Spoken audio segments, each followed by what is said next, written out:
My name is Clara Jenkins, and I am 32 years old, living right here in the beautiful city of Seattle.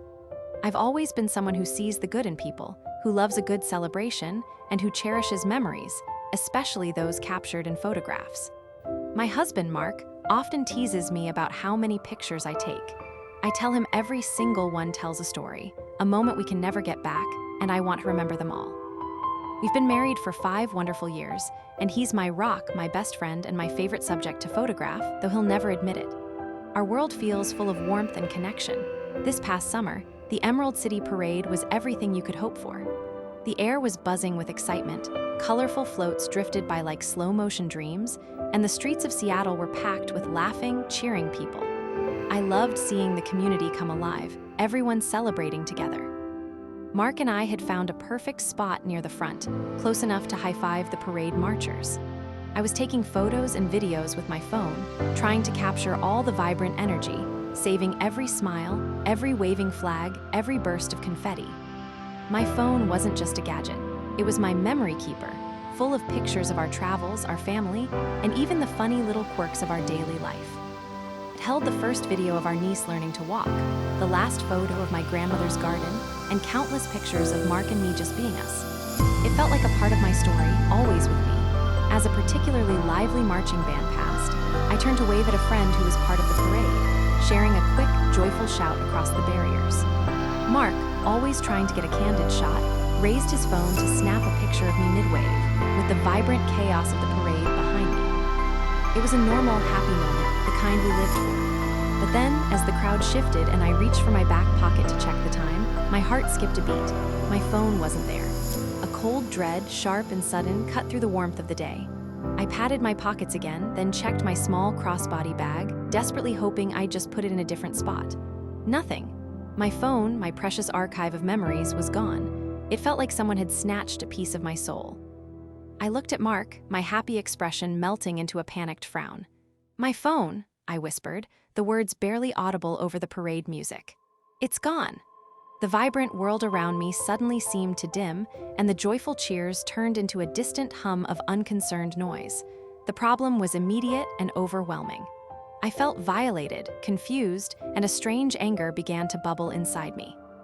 Who would do something like that at a parade, a place of community and joy? The initial shock quickly gave way to a frantic search.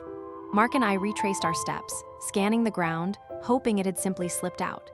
We asked people around us if they'd seen a phone, but everyone just shook their heads, their faces full of sympathy but no answers. The parade continued its cheerful procession, completely oblivious to my growing despair. My mind raced through all the possibilities, each one more disheartening than the last. Had it fallen and been trampled? Had someone found it and just kept it? The thought of those precious photos, those irreplaceable videos, being lost forever or, worse, in the hands of a stranger made my stomach clench, then a flicker of hope. Mark, bless his quick thinking, remembered his own phone. "Wait," he said, his brow furrowed in concentration. "I was taking pictures of you just before you noticed it was gone. Maybe my camera caught something. Maybe it's in your pocket in one of the shots, or maybe it's on the ground behind you." We huddled together, right there on the crowded sidewalk, and started scrolling through his camera roll. Each photo was a step back in time, a frame of what had just happened. My heart pounded against my ribs as we scrolled past the floats, the marchers, my smiling face. And then, there it was. A picture Mark had taken of me waving, my back to the camera, and in the background, incredibly clear, was a woman. She was standing unusually close, her hand obscured by a large, colorful scarf draped over her arm. But the angle, the way her fingers were positioned, the slight bulge in her palm, it was undeniable. She wasn't just standing there, she was reaching into my open crossbody bag. My blood ran cold. The scarf was a clever disguise, a perfect shield for her hand. This wasn't a dropped phone, this was theft. A pickpocket. The rage flared hotter now. This wasn't just bad luck, it was a deliberate act, a violation. The discovery of the photograph, instead of solving the problem, ignited a whole new set of challenges. We now knew what had happened and who had done it, but finding one person in a sea of tens of thousands at a major city parade felt like an impossible task. We immediately gathered our small group of friends who were with us, explaining what we had found. There were 6 of us in total, and we decided to split up, forming smaller search parties. The plan was simple, yet daunting. walk up and down the parade route, scanning every face, looking for the woman in the photograph. We described her in detail, her distinctive purple scarf, the bright yellow hat she wore, her general height and build. For what felt like an eternity, we walked. Minutes stretched into an hour, then more. Hope began to wane, replaced by a growing sense of frustration and exhaustion. The joy of the parade had completely vanished, replaced by a tense, focused hunt. Every woman who fit the general description made my heart leap, only to sink again when I realized it wasn't her. The crowd was a swirling, colorful blur, and the thief felt like a ghost, just out of reach. Each wrong person was a small, deflating defeat. I started to question if she could have just disappeared into a side street, if she had changed clothes, if we were simply wasting our time. The thought that she was probably long gone, my phone with her, made the despair settle heavy in my chest. My problem was not only not solved, but it felt like it was expanding, becoming a monumental, almost futile quest. Just as I was about to suggest we give up and just report it to the police with the photo, resigned to the loss, my friend Sarah shouted, her voice cutting through the noise. "Clara, Mark, over here, I think I see her." My head snapped up, my eyes immediately following Sarah's pointing finger. A few blocks down, near a food vendor, there she was. The bright yellow hat, the distinctive purple scarf now draped casually around her neck. It was her. My blood ran cold and hot all at once. Relief mixed with a surge of adrenaline and a renewed, burning anger. We approached her slowly, trying to look casual, but my gaze was locked on her. I felt a powerful urge to just confront her, to grab her, to demand my phone back, but Mark, ever the calmer one, put a hand on my arm. "Police first," he murmured, his voice firm. "Let them handle it."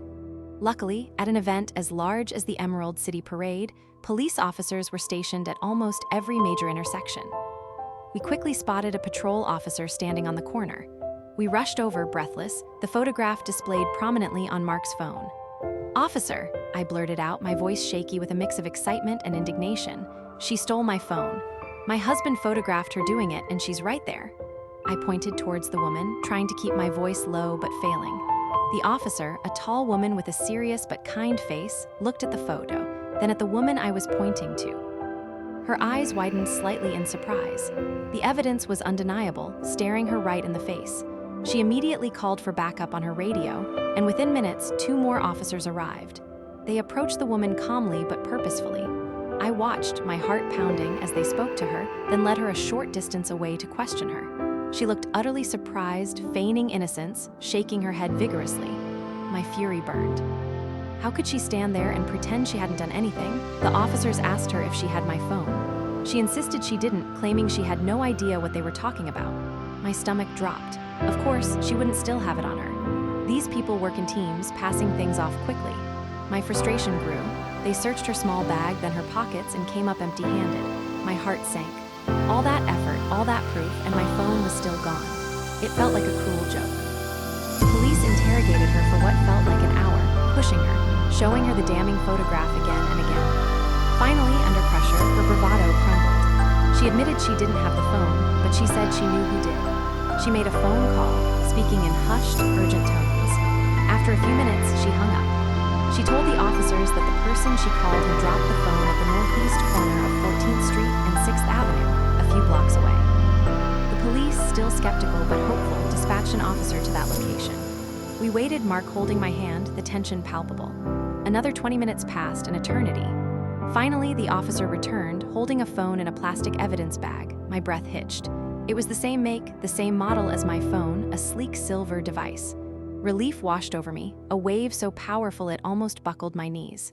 "It's mine," I whispered, tears pricking my eyes. The officer handed it to me. I unlocked it, my fingers trembling slightly. But as the screen lit up, my stomach dropped again, harder this time. The wallpaper, the apps, the contacts, none of them were mine. This wasn't my phone. It was the same model, but it was someone else's.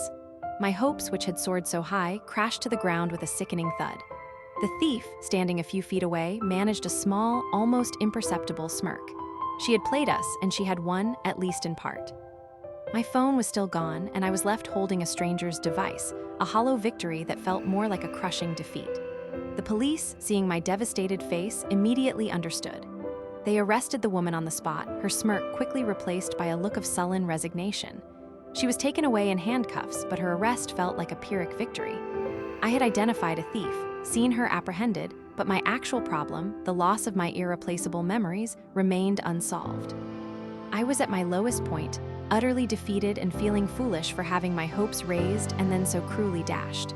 All my efforts, all our friends' help, the incredible photo, the police involvement, it had all culminated in me holding someone else's phone, while my own, with everything I cherished, was still out there, lost forever. The bitter taste of injustice filled my mouth. The police told me they would try to trace my phone, but with no serial number to work with from the thief and no further leads, the chances were slim. I was thanked for helping them catch a pickpocket, and they said they would try to find the owner of the phone I was now holding, but it offered little comfort. My heart ached for my lost photos, the videos, the irreplaceable pieces of my life stored on that device. It wasn't just a phone, it was a digital scrapbook of my entire adult life. Back home, the parade's festive atmosphere felt like a distant, cruel memory. I cradled the stranger's phone, feeling a strange mix of responsibility and resentment. I knew I should try to return it to connect with its owner, but my mind kept circling back to my own loss. I powered it on, figuring I could at least find an emergency contact. The lock screen showed a vibrant, colorful photo of a group of friends laughing. There was no password set, which surprised me. As I navigated through the apps looking for clues, I noticed a messaging application open and a recent conversation with a contact simply saved as the boss. My breath hitched. Curiosity mixed with a renewed spark of anger took over. I scrolled through the chat history. The messages were terse, coded, but unmistakably about stolen goods. There were references to drops, inventory checks, and new hauls. And then a message with an address, a storage unit number, a specific time for a delivery. The date was for later that week. It was clear this boss was running a bigger operation, and the pickpocket arrested at the parade was just a small cog in a larger, more organized machine. A plan, audacious and reckless, began to form in my mind. I didn't just want my phone back anymore. I wanted justice, true justice, for the woman who had smirked at me, for the network that preyed on unsuspecting people at public events, for all the people whose memories had been stolen. I didn't know if my phone was there, but this was my chance to dig deep, to use this unexpected tool, this other phone, to risk everything for one final, decisive attempt. I called the detective who had handled my case, Detective Miller, a no-nonsense woman with kind eyes. My voice was calm, determined, a stark contrast to my earlier panic. "Detective," I began, "I think I have something that might interest you. It's about the woman you arrested at the parade. I think she's part of something bigger." Detective Miller listened patiently as I explained, detailing what I found on the other phone. She was cautious at first, reminding me that accessing someone else's phone could be problematic, but the sheer detail of the messages, the specific address, and the timing of the drop-off made her sit up straight. "This could be big, Clara," she said, her voice serious. "But it's dangerous. We'll need to move carefully." I insisted on being involved, not in the direct action, but in providing any information I could, in being there to identify my phone if it was recovered. This wasn't about revenge in the petty sense. It was about reclaiming what was lost, and more importantly, ensuring others didn't suffer the same fate. The next few days were a blur of hushed phone calls and meetings with Detective Miller. The police mounted a covert operation based on the information I had provided. They tracked the address, confirmed it was a known, discreet storage facility. On the designated day, I waited at the precinct, my heart thrumming with a mix of anxiety and anticipation.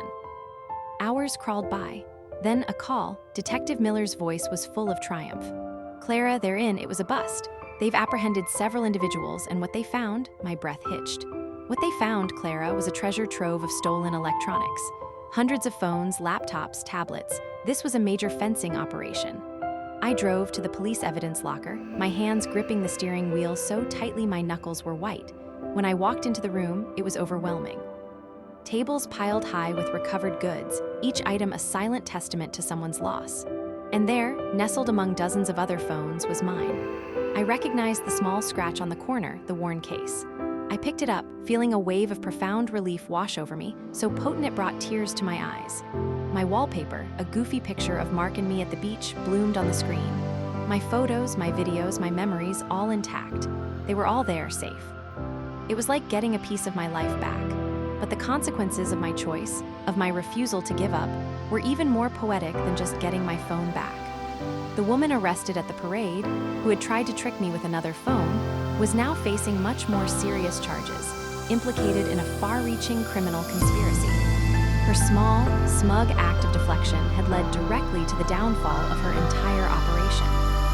Her attempt to outsmart me had become the architect of her own, much larger undoing. Life since then has shifted, subtly but profoundly. I still love parades, still love capturing moments, but I'm more vigilant, more aware. I've learned that one person's persistence can make a real difference, that even in loss, there can be a path to unexpected justice. My new normal includes a renewed appreciation for what I have and a deeper understanding of my own strength. The most unexpected twist came a few weeks later. I was called back to the precinct to formally sign off on the recovery of my phone. Detective Miller greeted me with a wide smile. "Clara," she said, "you won't believe it. Because of you, we recovered over 150 stolen phones and closed down a major fencing ring that had been operating in the city for years. The person whose phone you initially found, the one with the boss on it, she was so grateful. She wasn't even aware she had been pickpocketed until we contacted her. She insisted on sending you something." Detective Miller handed me a beautifully wrapped gift box and a handwritten card.